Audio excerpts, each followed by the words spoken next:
Steel पढ़ेंगे। पहला page है। देखो, स्टील स्ट्रक्चर क्यों बनाते हैं, स्टील स्ट्रक्चर बनाने का उद्देश्य क्या है। देखो, स्टील स्ट्रक्चर का अभिकल्पन मतलब डिजाइन, इस्पाती संरचनाओं का अभिकल्पन विशिष्ट उद्देश्यों। कौन से उद्देश्य होते हैं, जैसे संरचना की प्लानिंग को इकोनॉमिकल बनाना, जो भी स्ट्रक्चर आपकी है उसकी प्लानिंग को इकोनॉमिकल बनाने के लिए, सदस्यों पर, जो मेंबर्स उसमें लगे रहते हैं ना, उन पर एक आनुपातिक भार का निर्धारण करने के लिए, और स्थल पर संरचना को निर्मित करने के लिए स्टील स्ट्रक्चर डिजाइन किया जाता है। ठीक है ना, ये उद्देश्य होता है स्टील स्ट्रक्चर करने का। भाई, इस्पाती संरचना को डिजाइन किन उद्देश्यों के लिए करते हैं, तो पहला उद्देश्य तो यही है कि संरचना की प्लानिंग को मितव्ययी बनाना, इकोनॉमिकल बनाना। ठीक है, मेंबर्स पर अनुपातिक भार को निर्धारण करना और स्थल पर संरचना को निर्मित करना। नेक्स्ट, IS 800/1984, ये वर्किंग स्ट्रक्चर मेथड के लिए होता है IS कोड। अगर आपको स्टील स्ट्रक्चर का डिजाइन वर्किंग स्ट्रक्चर मेथड से करना है तो उसके लिए IS कोड होता है IS 800/1984। IS 800/2007 limit stage method के लिए होता है, स्टील स्ट्रक्चर डिजाइन करने के लिए। ठीक, अच्छा एक चीज़ समझो, यहाँ पे लिखा हुआ है वर्किंग स्ट्रक्चर मेथड। किसी भी स्ट्रक्चर डिजाइन करने के लिए IS code 800/1984 working structure method होता है। अच्छा, वर्किंग स्ट्रक्चर मेथड होता क्यों है, देखो, यह डिजाइन की एक पुरानी लेकिन विश्वसनीय विधि है जिसे वर्किंग स्ट्रक्चर मेथड कहते हैं। ठीक है, इसमें यह सुनिश्चित किया जाता है कि संरचना के मेंबर्स में जो स्ट्रेस पैदा हो रहा है, ठीक है, वो इस्पात के परमिसिबल स्ट्रेस से अधिक नहीं होना चाहिए, इसलिए इसे वर्किंग स्ट्रक्चर मेथड कहा जाता है। ठीक,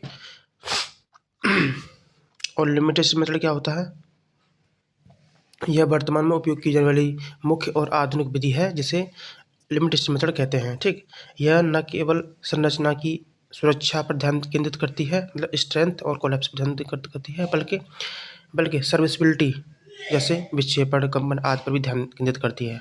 दोनों मंत्र समझ में आ गया कि नहीं आ गया। और यह विधि पार्शली सेफ्टी फैक्टर का उपयोग करके अधिक सटीक और मितव्ययी इकोनॉमिकल डिजाइन प्रदान करती है। ठीक है, अब देखेंगे स्टील स्ट्रक्चर, जो इस्पाती संरचना होती है ना, उनके लाभ क्या हैं, स्टील स्ट्रक्चर क्यों प्रीफर की जाती है। देखो, पहला पॉइंट, प्रति एकांक भार पर, मतलब प्रति एकांक भार पर इस्पात के जो मेंबर होते हैं उनकी उच्च सामर्थ्य होती है।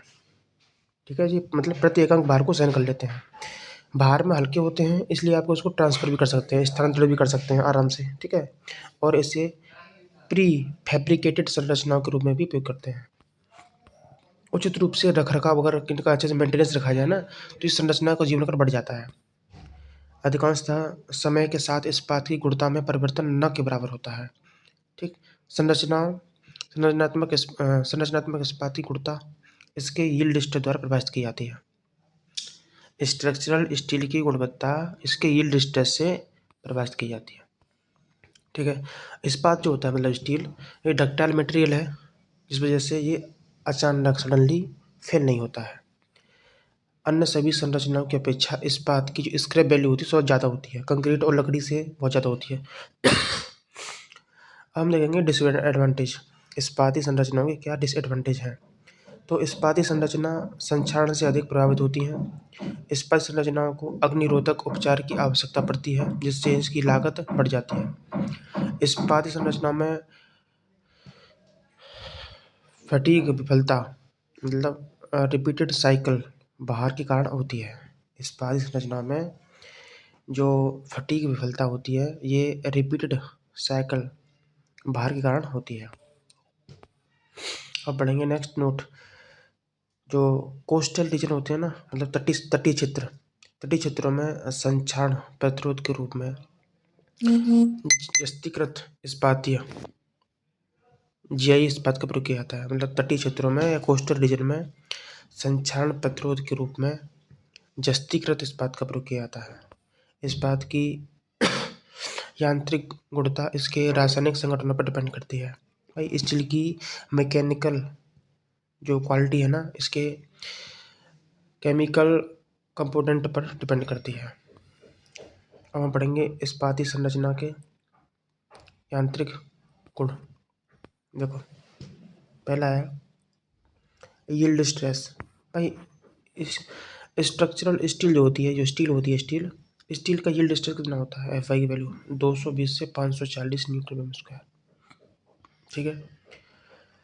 स्टील का दृढ़ता मापांक, ठीक है, रिजिडिटी मॉडुलस बोलते हैं उसको। दृढ़ता मापांक होता है 0.769 इंटू 10⁵ न्यूटन प्रति स्क्वायर। इसकी चरम टेंसाइल स्ट्रेंथ, स्टील की चरम चरम टेंसाइल स्ट्रेंथ मतलब अल्टीमेट स्ट्रेंथ बोलते हैं उसको। अल्टीमेट टेंसाइल स्ट्रेंथ स्टील की होती है 1.2 इंटू एफ आई, मतलब यील्ड स्ट्रेस का 1.2 गुना होती है अल्टीमेट स्ट्रेस की वैल्यू।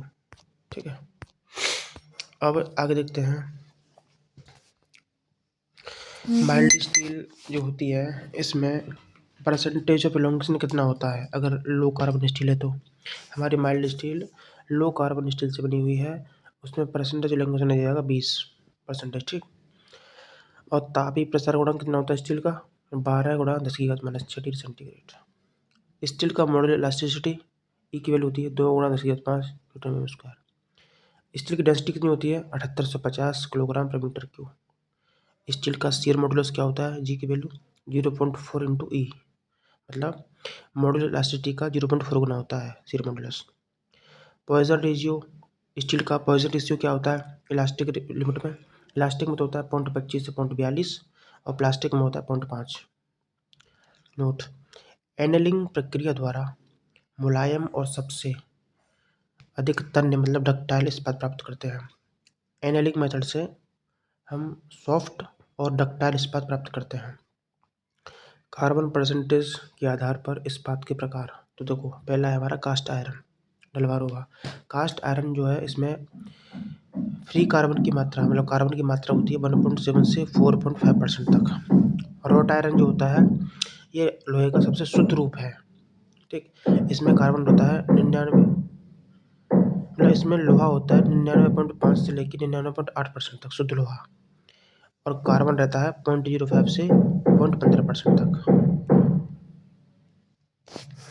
अब देखो टाइप ऑफ स्टील, उसमें परसेंटेज ऑफ कार्बन कितना होगा उसका एग्जांपल देखो।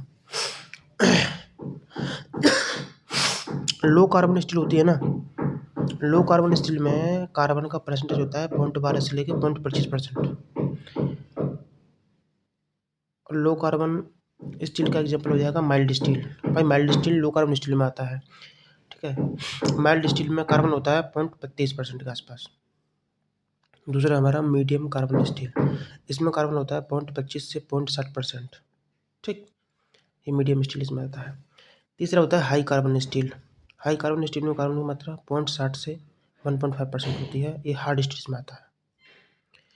अब देखो कार्बन की जो मात्रा होती है ना वो सामर्थ्य के डायरेक्टली प्रोपोर्शनल समानुपाती, कठोरता के समानुपाती, मतलब कार्बन की मात्रा बढ़ाने से सामर्थ्य भी बढ़ेगा कठोरता भी बढ़ेगी, लेकिन डक्टिलिटी कम हो जाती है क्योंकि इसकी इन्वर्सली प्रोपोर्शनल होता है। कार्बन जो है डक्टिलिटी के तो इन्वर्सली प्रोपोर्शनल है, कार्बन बढ़ाओगे तो डक्टिलिटी घटेगी। ऐसे ही कड़ापन स्टिफनेस, स्टिफनेस के भी ये विपरीत है कार्बन की मात्रा। ठीक, और ब्रिटलनेस भंगुरता, कार्बन की मात्रा बढ़ाने से भंगुरता घटती है, घटाने से बढ़ती है। अरे मादर चौथ कौन हल्ला कर रहा है। अब देखते हैं ब्रिटलनेस। देखो सबसे ज़्यादा ब्रिटलनेस होती है कास्ट आयरन की। ठीक है, उससे कम माइल्ड स्टील, उससे सबसे कम रॉट आयरन की। ठीक है क्योंकि वही बड़े हैं कि कार्बन की मात्रा बढ़ाने से ब्रिटलनेस कम होती है, घटाने से बढ़ती उल्टी होती है। ठीक है, तो अब यहाँ पर देख लेते हैं सबसे ज़्यादा कार्बन किसमें है। एक सेकेंड, ये है रॉट आयरन। देखो रॉट आयरन में कार्बन है 0.05 से 0.15%, बहुत कम है। ठीक है, इसलिए लास्ट में रखा गया है इसको ब्रिटलनेस के मामले में।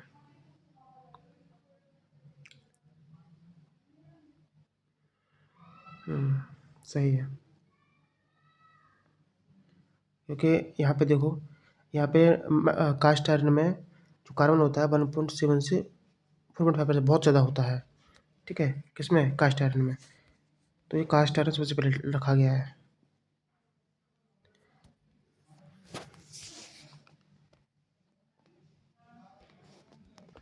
देखो डक्टिलिटी के बारे में देखो, ब्रिटलनेस तो हो गया भाई।